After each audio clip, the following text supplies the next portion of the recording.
So moving along to my undergrad career at the illustrious Tuskegee University. I had an amazing time at Tuskegee. I cannot believe it's been almost a year since I graduated from Tuskegee. Tell everybody where Tuskegee is. Oh, Tuskegee is in Tuskegee, Alabama. It is right by Auburn University or Auburn, Alabama, as well as Montgomery, Alabama, it's right in the middle of those two.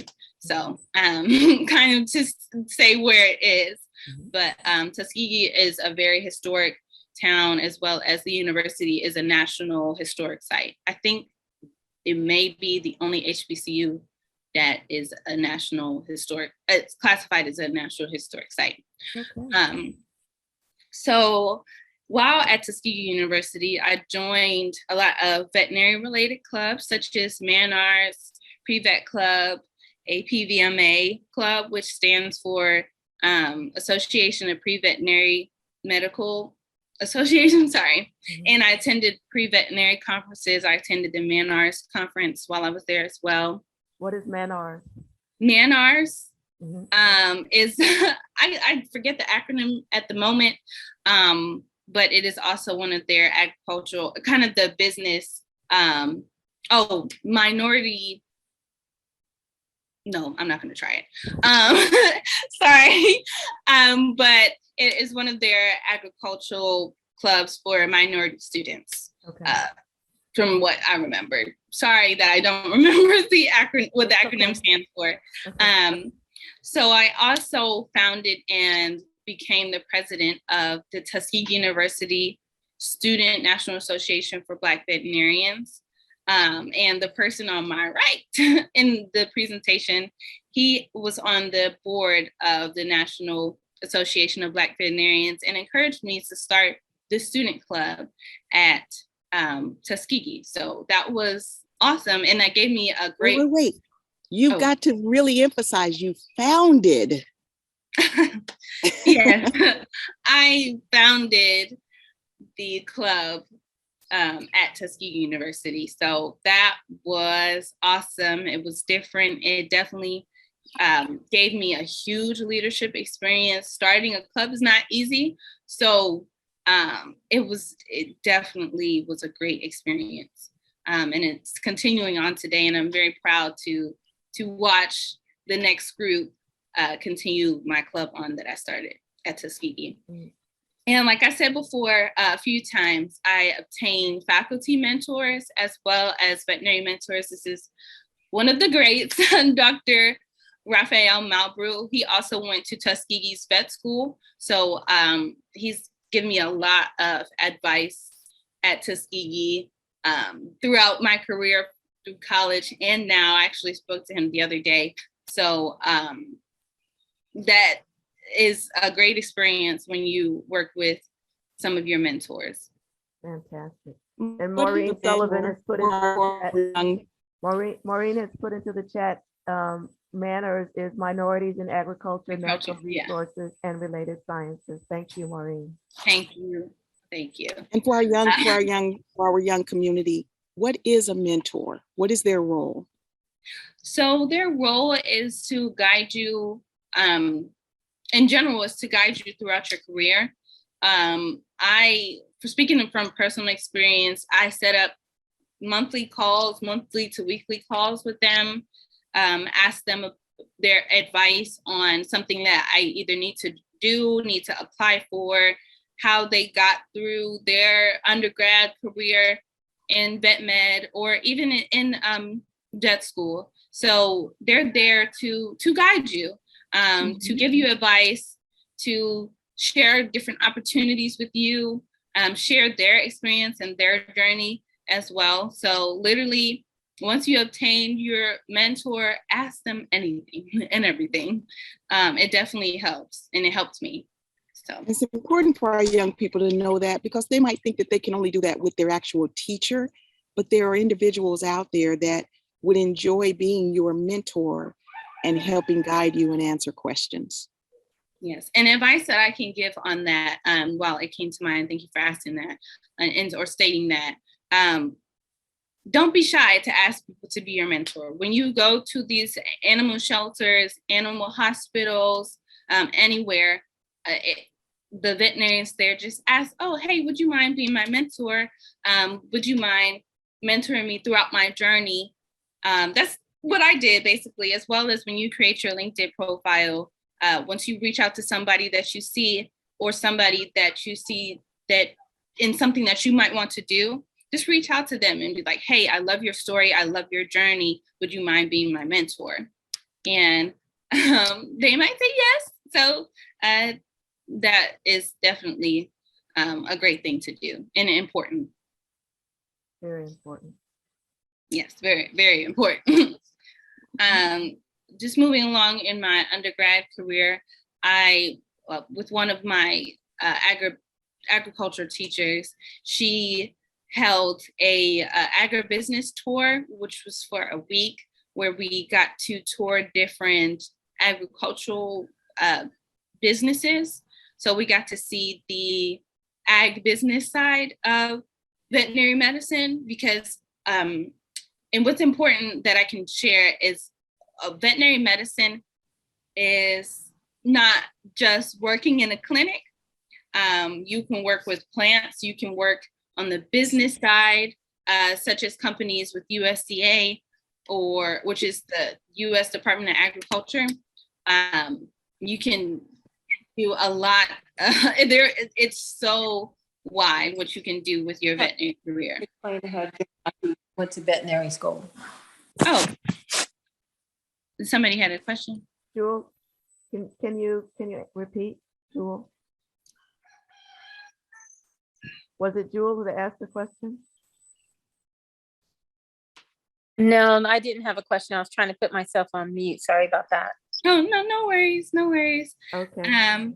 So in this picture, I guess I can share that we were at JBS, which is a pork industry company, and we got to see how pork is manufactured. So that was a great experience as well. Again, I performed community service at while I was at Tuskegee in their local veterinary shelters, animal hospitals. That photo in with the green is at an animal shelter. And I also was a UNCF student ambassador, and I got to attend. I got a few scholarships from the UNCF as well. So that's important as well. While you're showing community service, once you apply to those scholarships, they can take a look at your resume and see, oh, well, they've been an ambassador for this many years. Okay, well, they deserve this scholarship. And tell us what helps with that. Oh, sorry, go ahead. Just tell us what UNCF is and then answer Sarita's question. Yes, UNCF is, Lord. United Negro College Fund. Yes, United Negro College Fund. I just wanted to be correct. That is what I thought in my head, but I wanted to be correct before I stated it. Yes. Sorry, these acronyms, I'm so used to saying the acronyms. Oh, believe me, I understand. Full name. Now, what I was going to say is, and what helps with your scholarships are those mentors writing letters for you, them seeing all the time that you've been volunteering places. And see, a lot of people wonder why they didn't get scholarships, but they're not able to show a lot of the things like what you do on your application, right? Yes, yes. Okay. You have a question from Regina? Yes. Does working with the local zoos help as well? I know people that did, just in their local communities, go to the zoos. And also maybe contacting the programs, Animal Planet, Animal Kingdom, to get some information as well. Is that helpful? Yes, that is very, very, very helpful. While I was at the zoo, I actually shadowed a couple of the veterinarians there. I didn't necessarily get to do a lot because zoos have different rules, but just getting your name out there and saying that you're interested definitely helps. So any of your local zoos, just see who you can talk to, ask who you can speak to, even just having a conversation with them, even if it's not necessarily shadowing them, having a conversation with them helps. because they know you and once you get to a certain point in your career, they will remember you and be like, oh yeah, they totally deserve this job. They deserve this opportunity. Let me check them out again. Hey, it's nice to meet you again. So that is definitely helpful as well. So that helped me in my career. So yeah, even though I didn't get to necessarily do any hands-on shadowing because of the different rules at the zoo, I got to speak to different zookeepers, different veterinarians that work at the National Zoo. So that was awesome. Super. Thank you, Regina. You're welcome. And I'm just continuing on with tracking your hours. Just continue to, I kind of have an example in this photo of a spreadsheet of how you could track your animal and veterinary related hours all throughout your college years, because you will need them on your application for vet school. And it's helpful to have that down on a list already. So when the time comes for you to do your application, you're not scrambling to find them or scrambling to find the hours that you have done. So, or you don't miss any hours because hours are important when applying to vet school. And I'm thankful that I had all that written down, because that would have made this application process a little bit longer. So yes, and just continuing on with my undergraduate career, I created another online portfolio using Wixsite to just show my undergrad career experience and a little bit of my high school experience as well. And that is a short snippet photo of what my Wixsite looks like, and that is the URL to my Wixsite. If you all wanted to check that out. I participated in internships at Purdue University, and there we were the first group to do what's called their Vet Up program, and that was 6 weeks long, where I stayed in one of the apartment complexes near Purdue University, and we got to gain a lot of veterinary experiences. Basically, we went through our day of what it would be like as a first year vet student. So that was super helpful in seeing what vet school is going to be like and whether I really wanted to obtain a veterinary career or not. And that it helped me a lot. In the photo, we of course have to learn how to use stethoscopes on real pets. That dog in the photo was such a sweetheart. It was one of the staff's pets, so she is used to getting touched and examined on. So she was very sweet. I also did a camp at Virginia, Maryland Regional College of Veterinary Medicine. That was a week long where we stayed on their campus. It's on Virginia Tech's campus in Blacksburg, Virginia. I didn't say where that was. And Purdue University is in Indianapolis. Right. Yes, so we got to once again learn what vet school is going to be like. In that photo, it was just kind of hard to see. We were learning how to do suture on a banana because the bananas are very similar to skins, soft, delicate. So it was awesome. And they also have a simulation room where they have fake animals with we can do suture again. We can learn how to tie the reins on a horse, how to tie the leads on horses, different things like that without necessarily practicing on a fake animal before going to the real animal. So they have that there for the vet students, and we got to use it in the program. I also wasn't able to necessarily participate in this, but I did get accepted to the Loop Abroad program. In Thailand, they have different opportunities through Loop Abroad in Africa, Australia, South America, and in Thailand. I was supposed to go there, but unfortunately COVID happened and I wasn't able to go, but I did get accepted. But hopefully in the future, I will get to do that program over again. But yeah, unfortunately COVID messed that one up, but it's okay. And I'm excited to see you doing all of this, Maya, and sharing this. There's a young lady that's on right now, Bailey, who has volunteered, and you just remind me of what Bailey will grow to, because she has already started volunteering locally. And unless I missed it when I stepped away, has Bailey asked a question? Because I'm surprised I haven't heard from her. She's Bailey's been she's a quiet. very active young lady. Bailey, do you want to come off mute and tell us a little bit about your volunteer experience? Hello. Sorry, I haven't been really doing anything because I'm kind of sick right now. But I'm not super bad, but I like volunteering at the animal shelter. It's fun. And sometimes I get to like watch the vet do stuff. That's so cool. Fabulous. Yes, that's so cool. And make sure to ask them questions while you're there and write down what you do. That is so awesome. And keep it up. Keep it up. So moving on to for vet school, applying. So research schools and DVM programs, most vet schools require the GRE and other exams, for example, Casper. Not all veterinary schools require the GRE. The GRE is another standardized test, kind of like the SATs or the ACTs. And the Casper test is a personality test.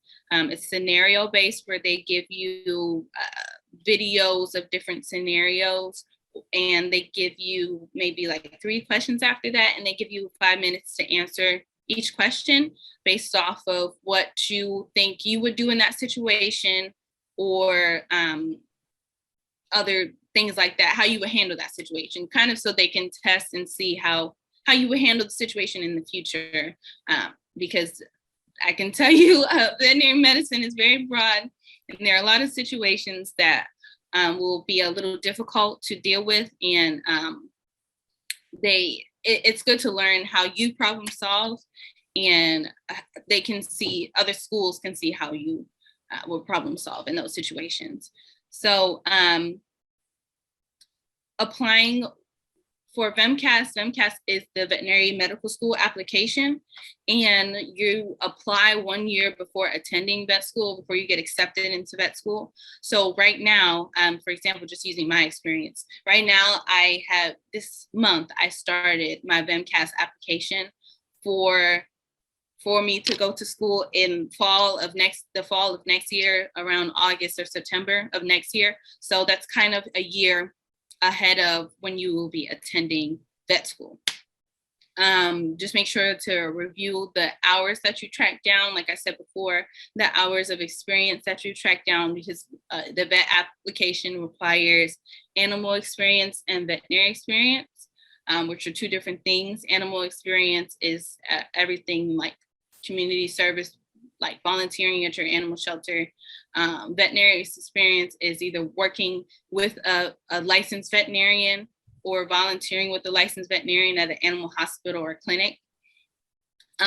Collecting your grade information, such as your transcript from college. Your college will give you a transcript with all your grades and your GPA.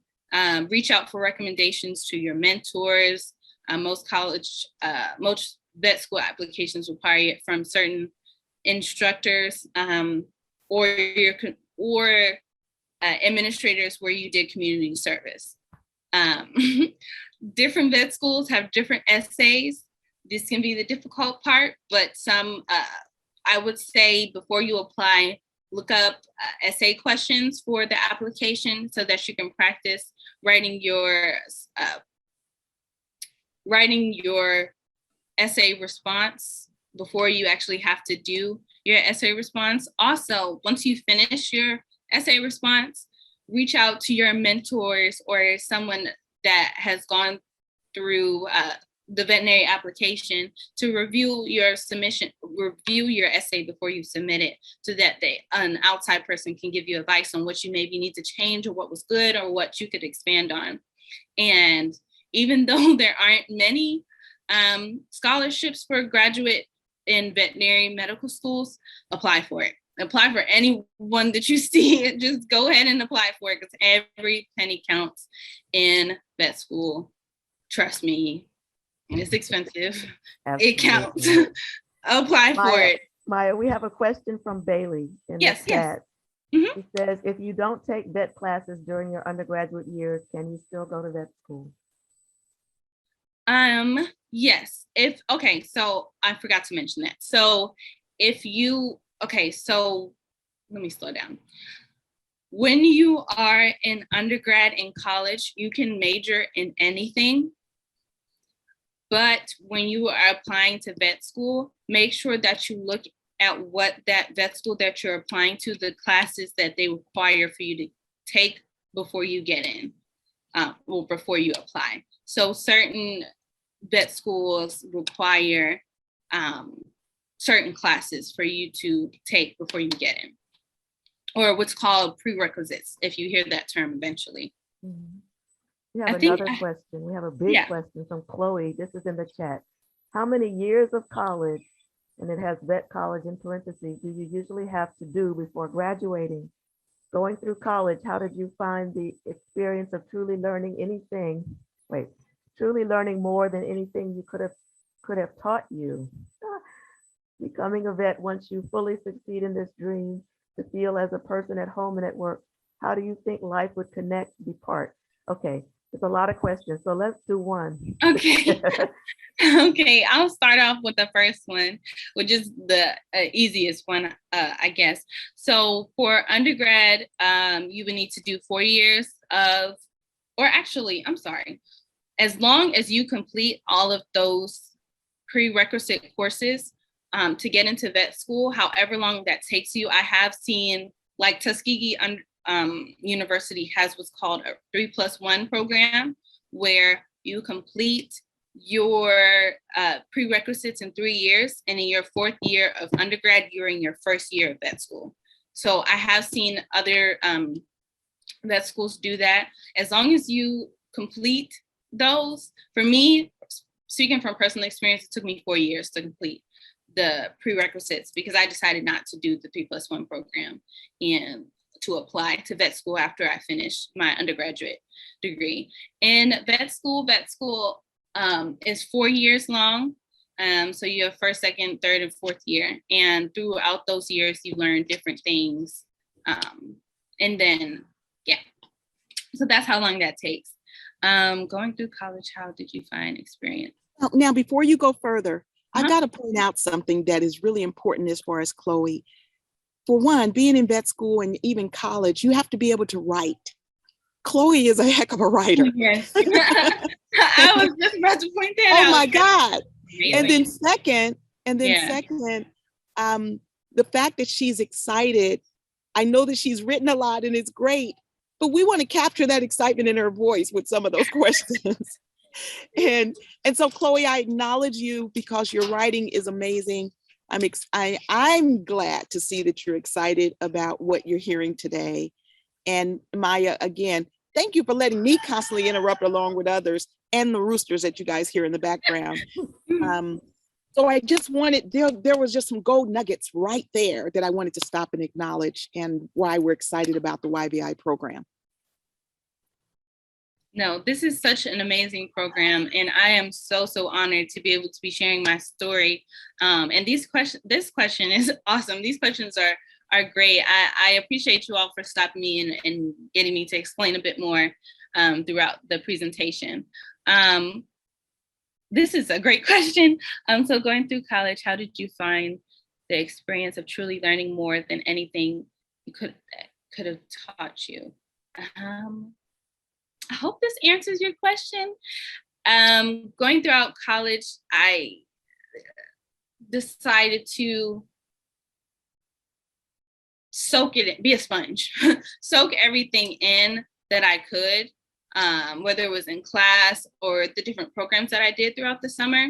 I think my mom, who is on here as well, she searched up, along with myself, searched up a lot of the programs that I joined. A lot of my mentors I spoke to, they told me about the different programs. And while I was in those programs, I just soaked up every experience that I could.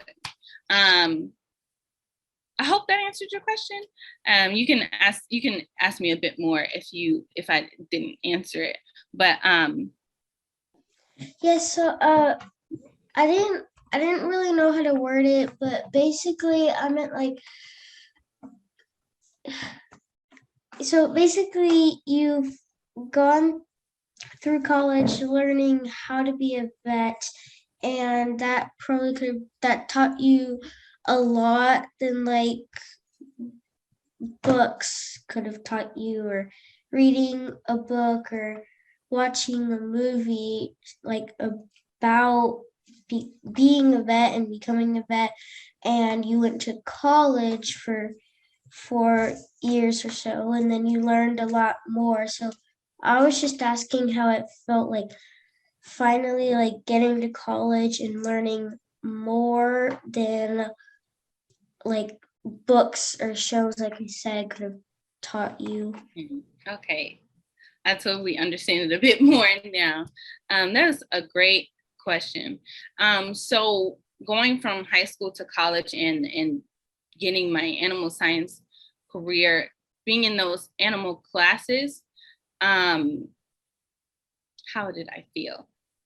I felt blessed to be able to learn more about the animals that I want to help in the future. Being able to learn about what their insides look like, how their different systems work,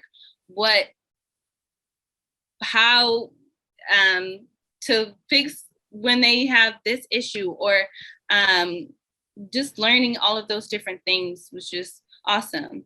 And I felt blessed to be able to go throughout 4 years of that career. I think there was one more question in your statement.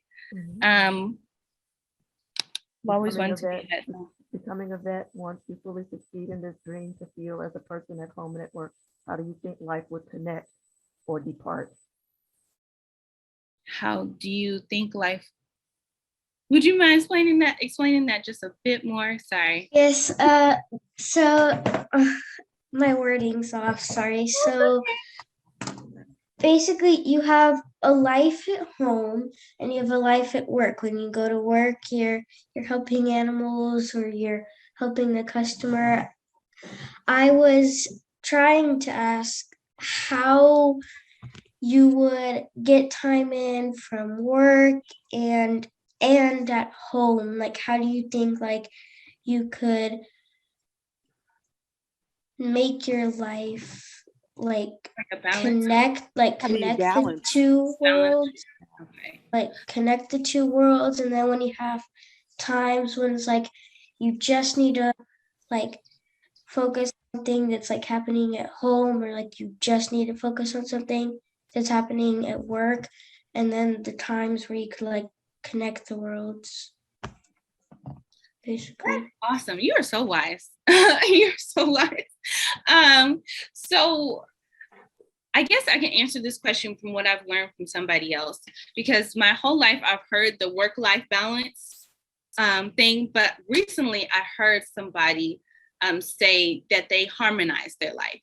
So with work and home and or just general in life, make sure that you harmonize the two together. Make sure that you make time for everything, whether it is a self-care day, or, you know, once you go to work and you work with those animals, you get to talk to those people, just being yourself and taking your time with yourself, because your mental health is important. You are important. If you are not working correctly, work is not going to work correctly. So just making time for everything and blending those things together, and just kind of figuring it out how to make those things work together instead of balancing it. And once I heard that from somebody else, I was like, wow, that's a great idea. So let me start to try to do that instead of balancing it all. Because, you know, balancing it all can get tough at one point.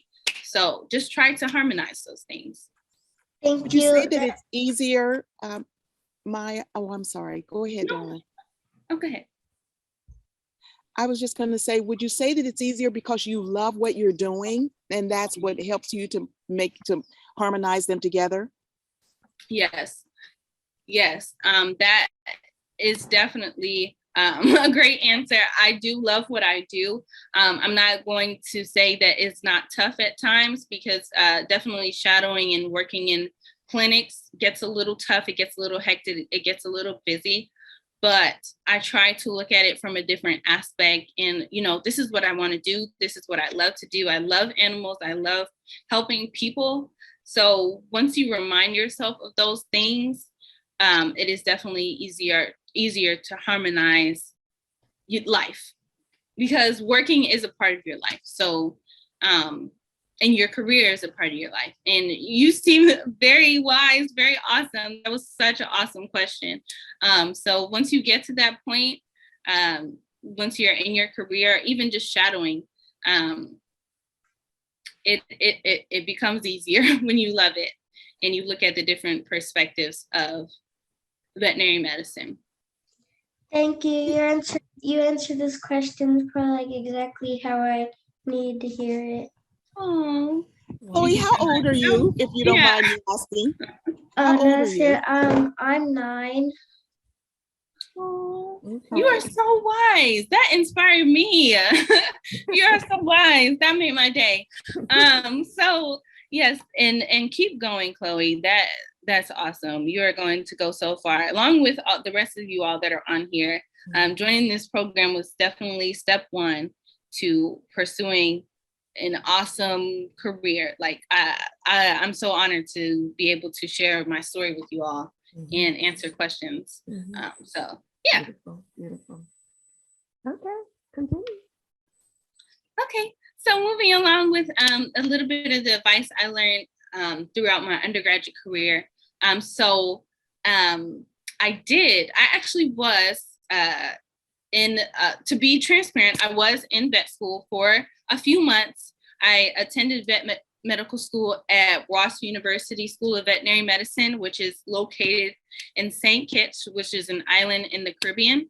While I was there, I did get to take a few classes that gained a little bit of knowledge of, and I got a taste of what vet school would be like. So this time around, when I'm applying, I'm looking at it from a different perspective. And I do want to share that it is okay to start over again. If you do get to that point where, okay, maybe this vet school is not working out for me, it is okay to start over again, because vet school is still there. It's not going anywhere. And just stay encouraged to continue to do what you love or pursue what you love and follow your dreams.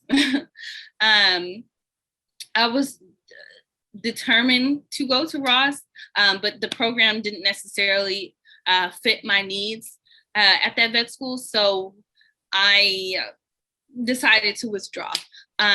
Make sure to, when you're applying for vet school, if you can, visit the schools before you commit to the schools or before applying even.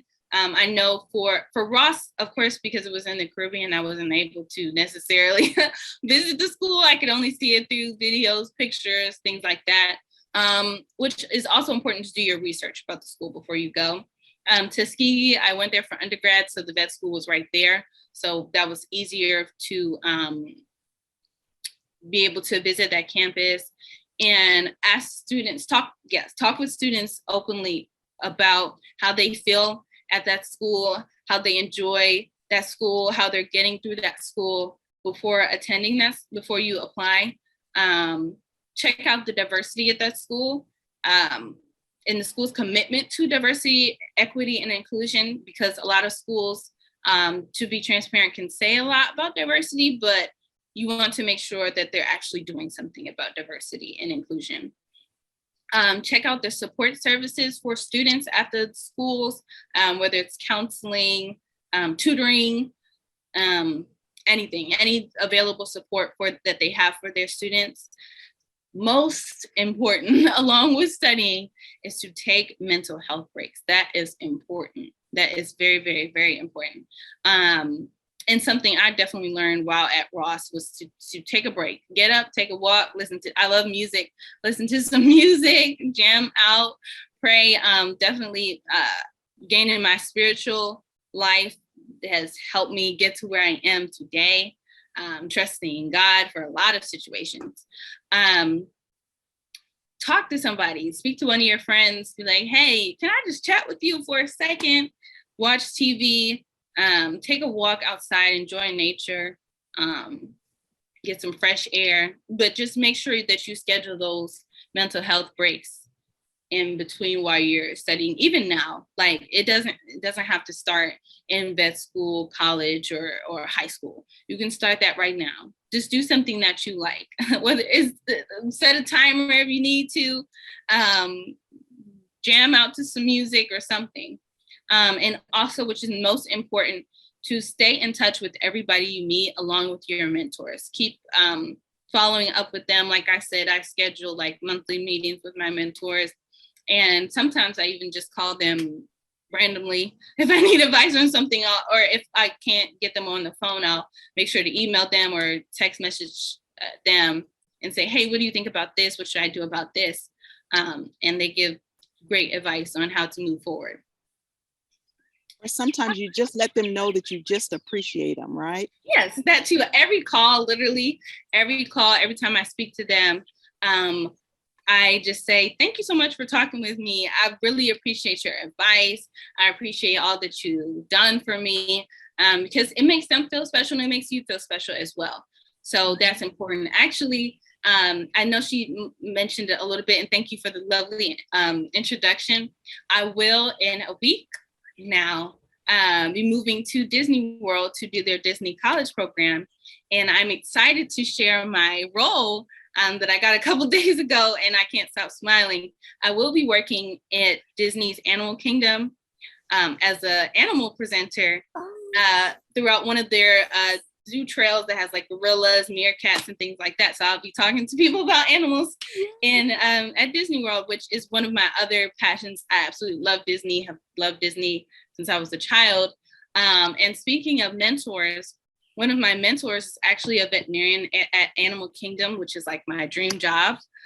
Because since I love Disney and animals, I thought I could combine the two and be a vet at Disney's Animal Kingdom. And she has the career that I want. So I speak to her as often as I can and when she's available. And she actually put my name, because the Disney College program jobs are need-based. So it's not guaranteed that you will get your specific dream role. But I spoke to her and I said, you know, can you like slide my name and anybody that you know, to say that I would love to, you know, work in Animal Kingdom if possible. And when I went to go ask her, which was the awesome thing, and I felt so blessed, when I went to go ask her if she could do that, she said, I hope you don't mind. I already told your name to the people at the DCP, so I hope you don't mind that I did that. And I was like, what? That's awesome. Thank you. So that is just a great example of where mentors can take you, and because you never know. And now that I have my dream role, I'm just like, what? It still hasn't hit me yet. I guess in a week when I start, it'll hit me. So I am just so blessed and grateful and thankful to God and the people that are in my life for the experiences. And along with that, make sure that you live your dreams and make the world a better place through animals. And our aspirations are our possibilities. So I guess I left this slide for any more questions and answers. And thank you all for allowing me to share my story. This was such a pleasure. So fantastic. We have a question from Chloe. Chloe, unmute yourself. Mm-hmm. I have a few questions. They're not really long ones. First one is just on the quote from Robert Browning. What does the word aspirations mean? Okay, so aspirations means, and anyone else can expand on this if they have a different definition, but I guess my definition is aspirations kind of ties into what inspires you. So like you said, you are inspired to be a veterinarian. So that is your aspiration in life, is to be a vet. So Okay. Does that answer your question? Mm-hmm. Yes, it did. Thank you. And then my next question would be, when you get on the field and like you start like working with animals. I think one of your slides said you wanted to be a zoo vet. Mhm. Yes. So when you start like working with animals like that and all the animals and you're giving them medicine, there's going to be times when you have to like euthanize the animals and you have to put them down because there's nothing you can do to save them, or it's like they're ill and they can't handle surgery.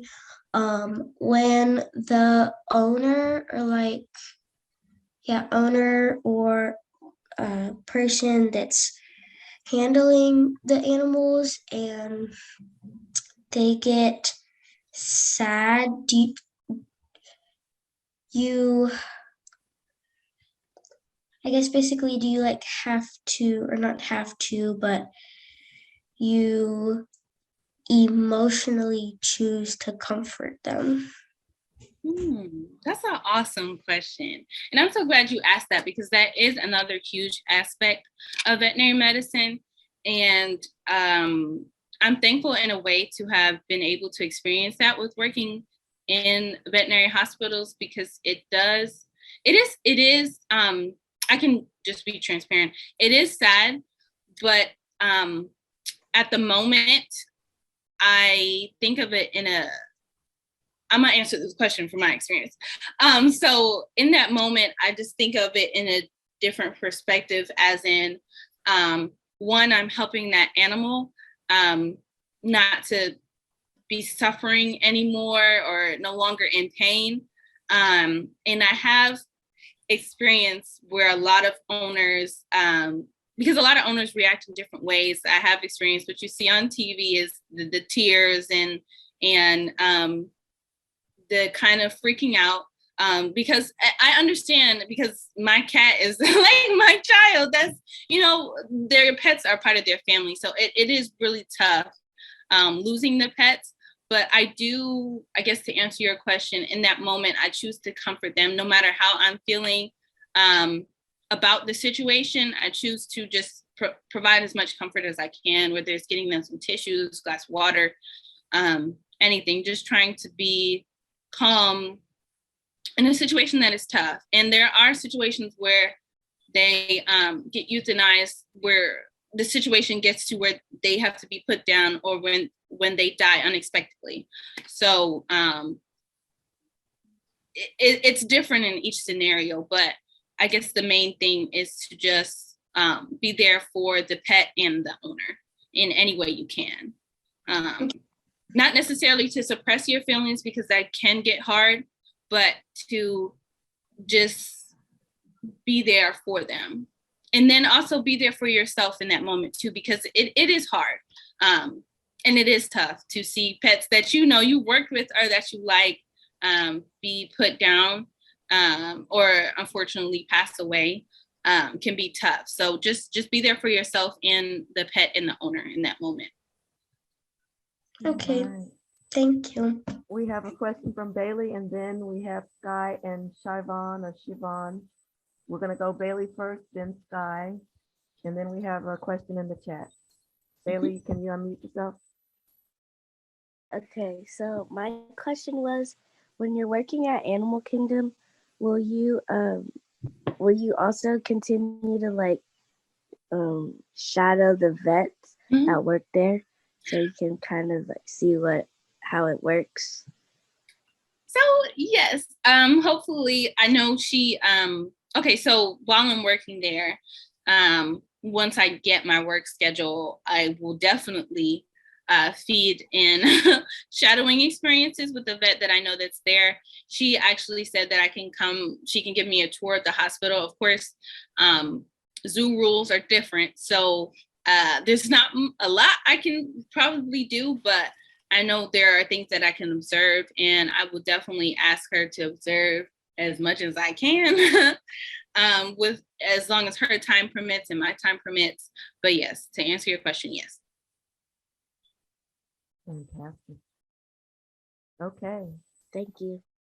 No Thank problem. you, And feel Bailey. better. Yeah. Okay, so Skye and Siobhan, can you come off mute? Tell us who you are. I'm Skye. I'm Skye. currently a freshman in high school, and college is coming just around the corner. And I'm trying to figure out the route I should take and figuring out which college is best for me, because there's so many good options, and I don't really know which one I would like to choose for myself. So I was just wondering what I could do to figure out which one would be best for me. Okay, I guess to answer your question, make sure that you look at their majors that they offer, their career paths that they offer, and what they offer in each of those programs. Also, I guess what you can do in general is to make a list of what you want to see in a university that you want to, university or college that you want to attend, including the outside of the academics, what they offer as support, security also is important. Just make sure to make a list of those things and kind of check your list off when you're looking at the different universities and colleges. Also, if you can take a tour of those colleges that you're interested in, make sure you do that as well, just so you get a feel of the campus. Also, I'm not sure if they are still holding it or if there are different programs in your area, but I went on a college, HBCU college tour for a week, a bus tour while I was in high school. I think my sophomore year, my best friend and I, we did that with our local community. And we went to different HBCUs in the southern area. Can you say what HBCU is? Oh, HBCU is Historically Black College or University. Yes, so I attended a HBCU. Tuskegee University is a HBCU. Does that help, Skye? Yes, thank you so much. No problem. All right, so we have a question from Maureen in the chat. Will you be blogging your experience at Disney's Animal Kingdom? Maureen Sullivan is my mother. So yes, I am planning on starting a YouTube channel to be vlogging and sharing a bit of my experience at the Disney College program, and probably further on once I get into vet school and just continue. So I decided, because they're to share my experience as a person of color in the Disney College experience, because Disney as a company is trying to expand on their diversity and inclusion. So, and I don't see that many of us on YouTube, at least, that are in the program sharing their experience. So I decided to be one of those people.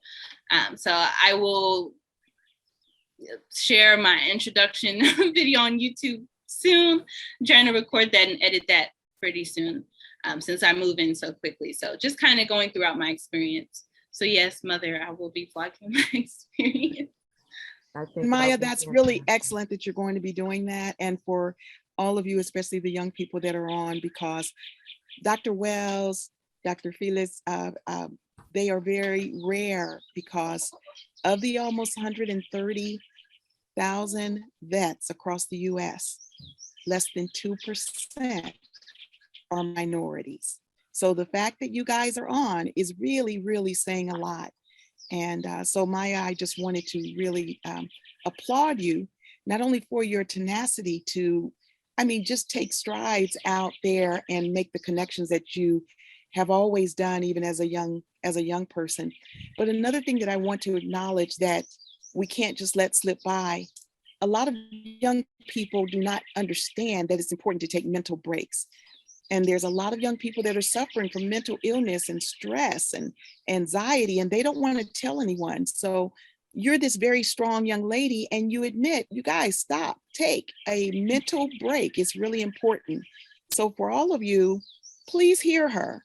And if you're feeling a lot of anxiety, or maybe that you're going the wrong direction, don't be afraid to tell someone. And that's why your mentors will be important. So Maya, thank you for mentioning that.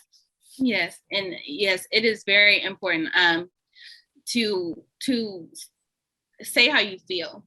Don't be afraid to say how you feel and how you truly feel to somebody you trust. Therapy is important as well, as having those mentors. I'm currently looking for a therapist. So it is very important to be transparent and say how you feel, because there's people out there that can guide you through that can help you, that can give you tips on how to get through that. Don't bottle it all in, because that's not helpful. So yeah, and it's super important, because if you're not yourself, then it's pretty hard to keep moving forward. So just that is important. And I'm glad you stopped me to share that as well.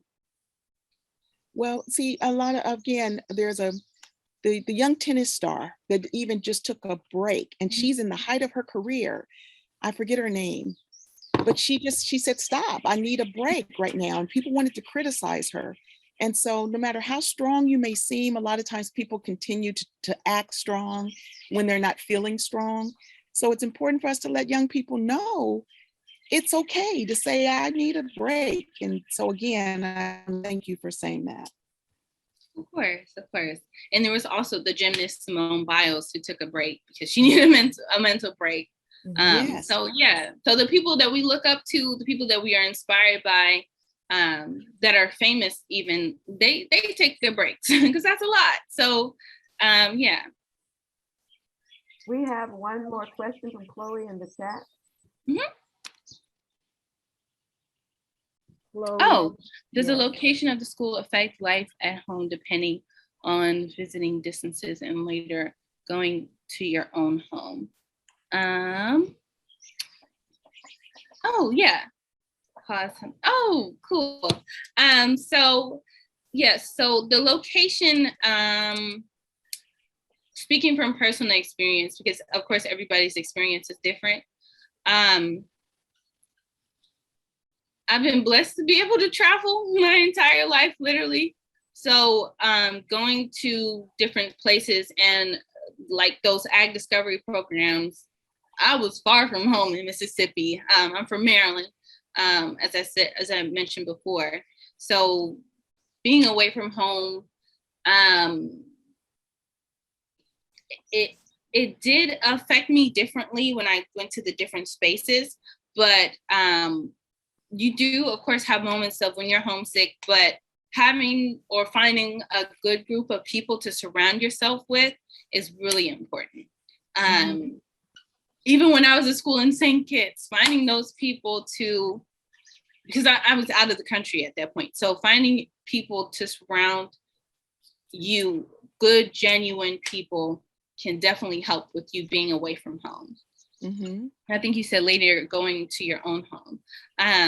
So once you go throughout your career, either working back at your hometown or somewhere else, surrounding yourself with good people is just the most important thing. And don't be afraid to, as I've heard from somebody else, don't be afraid to change your team, because sometimes the people that you start off with in high school, middle school, college, are not always going to be the same people that you end up with later in life. So just while you're in those experiences, try to find those people.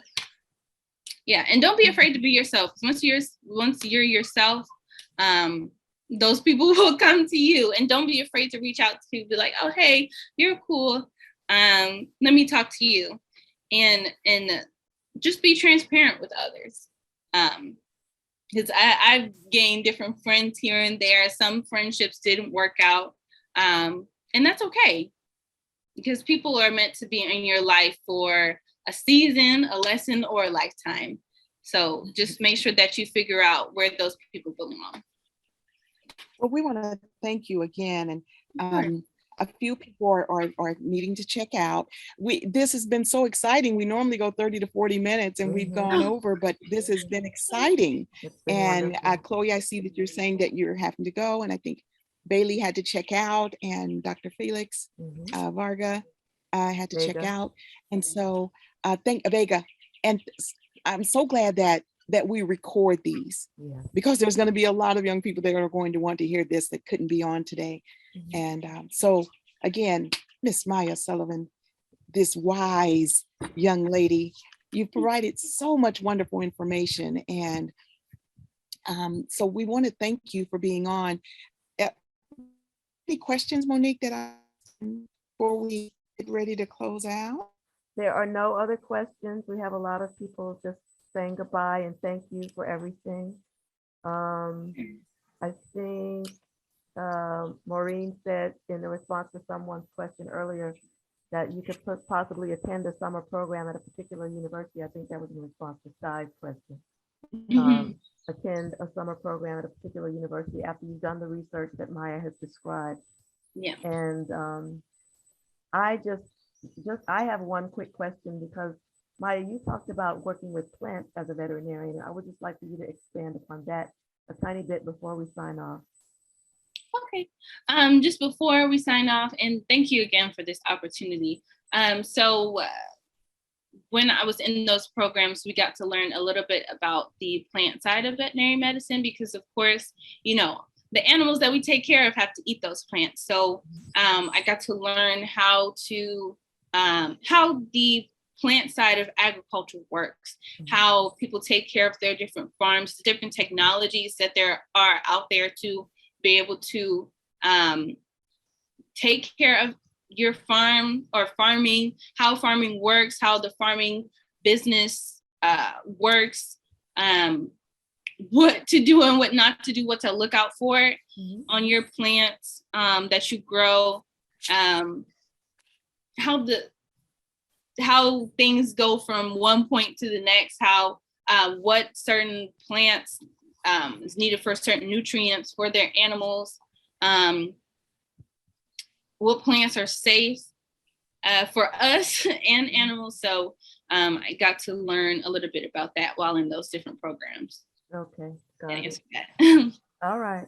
Well, So great. yeah, we have people just saying thank Go you ahead, for the Monique, I'm wonderful sorry. information. I'm just reading in the chat. Jewel Hunter says, thank you for this wonderful information. Chloe says, I had a great time learning about you and hearing you talk with music to my ears. You are my new hero. Oh, I appreciate that. You're making my day. All of you all are, and you are such a wise 9-year-old. So keep it up. Keep it up. Yes. And also, thank you to everyone for being on. Skye, thank you for being on. We'd love to hear your ventures and how you're doing toward what you want to do in the vet arena. And also, we must applaud Maureen Sullivan, because obviously you've done a wonderful job.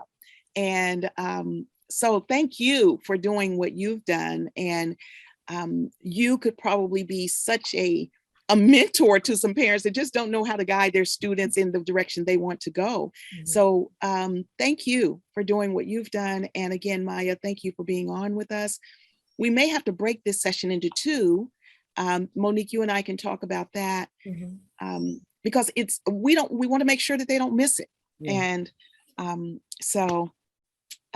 again, and Maya, since you go so many different places, as you can see, I'm sitting in our old barn here on our land. This barn is over 100 years old, and this is where we're going to hold our first YVI camp here next summer in August 2023.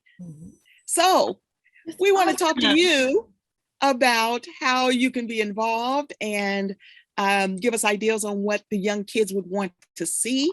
So Monique and I are going to definitely talk to you about making sure that our first camp here in Arkansas can be the experience that they'll never forget. Chloe, yes, ma'am. So my computer connection was kind of cutting out when you were talking. So you said this is next summer. Next summer, and next summer. Where is it at? It's going to be in Hattieville, Arkansas. Here we're about 40 minutes from Little Rock. And we're going to hold our first YVI camp here next summer. Okay. We're going to have all kinds of things, all kinds of activities for you to do during the coming year, so that when we select the people who are coming to camp, we want to see your name on the list. Yes. Youth will be getting merit badges throughout the year for our different activities. Skye, we're going to be looking for junior counselors. And so, yes, we're excited about this. Skye, where are you located? Me? I'm currently Skye. I'm currently located in Jersey, but we're going to Georgia soon, so a little closer, but not much yet. Okay. Yes, All yes. right. And we also have Danielle Corbin, who is our 6th grade science teacher out of the Bronx, and her youth are very involved.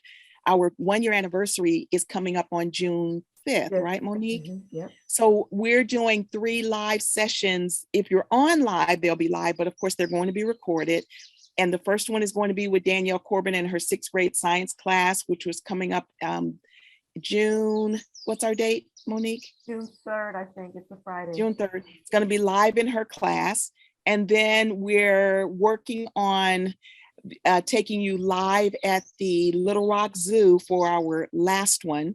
And we will keep you guys posted on that. We're working on that now so that you could be on with us via Zoom as we're touring at the zoo. And Maya, you might help us to be instrumental in that. And then we're looking at another being with Shelter Buddies that actually reads to dogs that are in a shelter out of St. Louis, Missouri.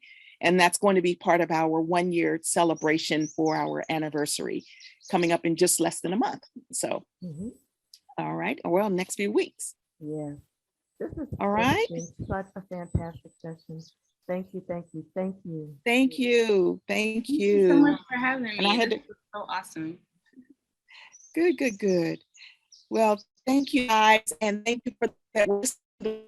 Thank you for taking time to listen, because you're going to be really excited, or I'm sure that recording and gotten to this part that you're as excited as us being on live today. And again, thank you for everyone else that's on. It looks like it's Anya, Betty, Jewel, Angel, Brittany, Regina, and others that already left. Dr. Wells, before we sign off, anything else? No, I just want to say again, my heart is full. We have Brittany, who is a veterinarian and who has said that she wants to help us, talk to us about camp and help us in any way that she can. And so this has just been magnificent on so many levels. And it has been a very long recording. As Sharita said, we're normally half hour, 45 minutes. So we will definitely, I think, break this into 2 parts, but we will upload them at the same time. It'll just be 2 separate with, part 1 and part 2. And just onward and upward. We cannot wait to welcome you to Arkansas next August. And we hope to have you on many, many, many YVI podcast sessions in between. So see, Maya, you've been so good. We got to do it twice. Thank you. Guys, I'll thank look you to it again. Yes, thank you all so much. Have a great one. And Maya, look, Monique knows that I love to show this. See, one of my chickens is drinking right now from the fountain. So that's why I kept having to go off camera. They were back there messing with things and knocking things over. And so you guys have a great, great holiday weekend. Happy Memorial Day. And if anyone in your family or if any of you have served, thank you for your service. And you guys be safe. Have a great one. Bye-bye, everybody. Bye, thank you so much.